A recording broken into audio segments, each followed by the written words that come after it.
প্রথা ফিরে যেতে পারি এবং গণতান্ত্রিক সরকার এদেশে আবার কায়েম হতে পারে এবং আগামী দিনে ভারপ্রাপ্ত চেয়ারম্যান 31 দফা নিয়ে যাতে করে আমরা কাজ করতে পারি, বাস্তবায়ন করতে পারি।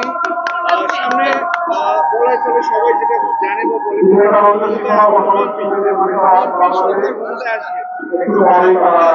এটা নিচ্ছে আপনার হচ্ছে জনগণকে কি কি ধরনের সুবিধা এবং সুবিধা দেখবেন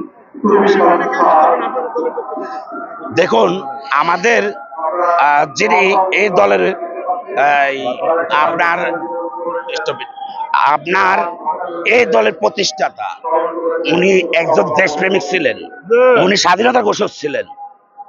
তো তারই ধারাবাহিক তারই উত্তরস্বরী ভারপ্রাপ্ত চেয়ারম্যান বেগম খালেদা জিয়া, তিনবারের প্রধানমন্ত্রী।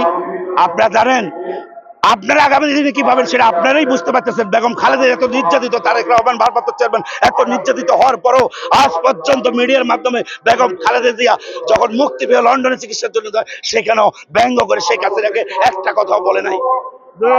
কিন্তু সেই সুবাদে আমরা মনে করি আমাদের নেতৃত্ব, আমাদের ভারপ্রাপ্ত চেয়ারম্যান যেভাবে 31 দফা সংস্কার নিয়ে আগামী দিনে কাজ করতেছে, আমরা এই অর্থনৈতিক ব্যবস্থা থেকে শুরু করে রাষ্ট্রীয় সকল সমমনা সকল দল মত ভেবে গণতান্ত্রিক সরকার গঠনে এবং জনগণের মতামতের ভিত্তিতে একটা আগামী দিনে জাতীয় সরকার গঠন করব।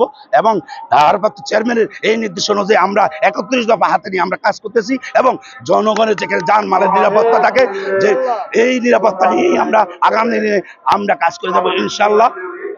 ধন্যবাদ আপনাদেরকে। বাংলাদেশ জাতীয়তাবাদী সমবায় দল জিন্দাবাদ, বেগম খালেদা জিন্দাবাদ, ভারপ্রাপ্ত চেয়ারম্যান জিন্দাবাদ। দেখা হবে রাজপথে, কথা হবে স্লোগানে, হয় লাশ নয় ইতিহাস।